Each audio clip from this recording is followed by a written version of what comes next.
great celestial peacemakers through history, from Moses through to Gandhi and John Lennon and all the great mothers who bore them.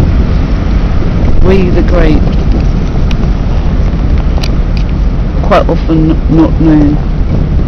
who pray and work on earth to live in peace. Wish you a very happy new year from Gandhi's Peace Square. Happy New Year. All around London we have the symbol of dolphins as it is a river port, and the dolphin has also always been seen as a symbol of peace. In my next YouTube we'll be walking around a number of dolphin statues. There are hundreds of world peace campaigns, groups, ambassadors for peace through the Unification Church. And all these people are slowly working together to unfold that all nations and all tribes of key workers of light from many nations are asking from the Universal Peace Square for a holy ceasefire, for a holy jihad and a holy crusade to be a journey within, to acknowledge peace as a way of controlling our inner fears and inner demons, and to stop expressing our rage and anger outwardly by scattering each other's children, by hurting each other's families, by leaving each other in prisons, in refugee villages, in mental hospitals, in war-torn areas, that we somehow open up our hearts through mediation and compassion against poverty and war,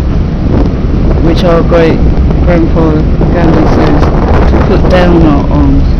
and our bombs and find our resolutions for peace from all those who have unnecessarily died in sacrifice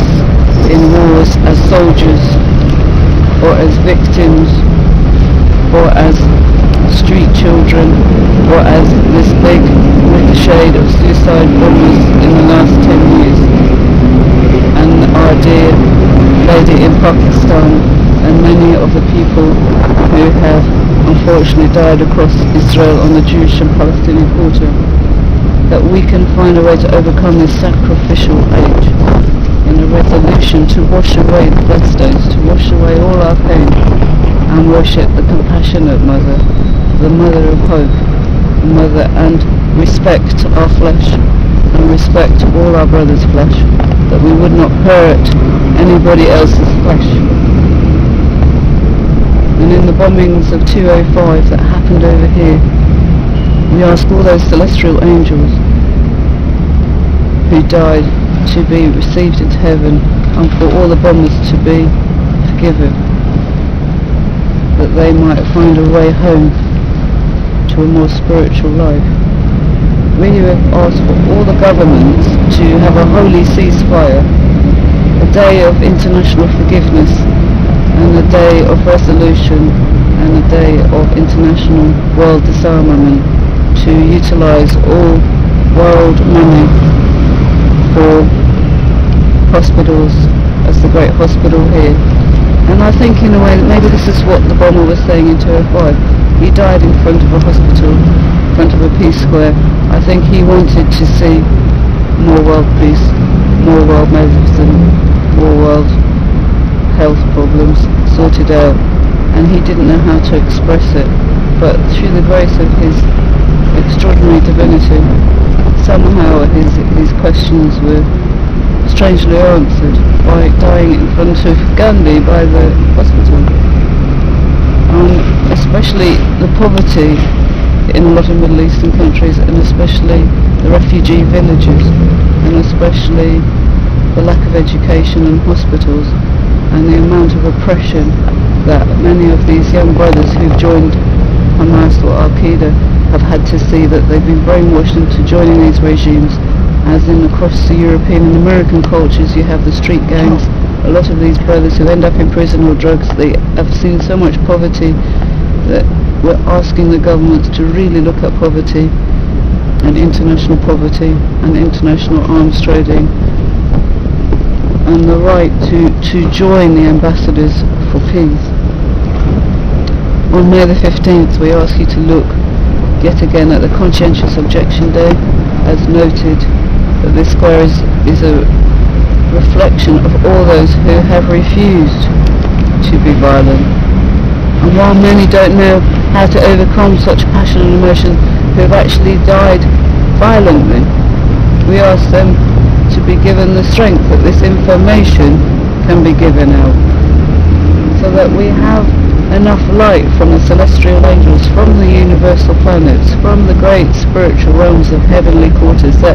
on earth as it is in heaven, that even if we go to better places, if we are martyred, let us be martyrs on earth. Let us make a beautiful garden like this garden for peace. Let us make gardens of peace, that we might live on earth in peace as it is in heaven. As it says in the Bible, thy will be done on earth as it is in heaven. Jesus, one of our brothers, and Buddha, and many of these great saints that have come before us are all masters before Muhammad, and bless his soul, have all come to ask us to unite tribes. This is what Islam was about, to unite the tribes of Mecca, to bring the nations together, to bring the people together in a conscientious objection and resolve terrible problems, not to create problems. So on behalf of the celestial angels, Happy New Year, and we ask you to be a peacemaker, a problem solver, not a problem maker. Therefore, before you act violently, think logically, act peacefully, and pray for the most high, the most spiritual side of yourself, to decide what to do that will create an effect, poetically, spiritually, musically, or politically, like Gandhi, that will manifest all your emotions about how you feel in a way of total creativity and peace. This is Mama Purple Rainbows, January 208, from Tavistock Square, wishing you the most creative, the most peaceful and happiest New Year yet. And may the dolphins and whales and the elephants and ancestral angels and the Most High guide you and bless you all.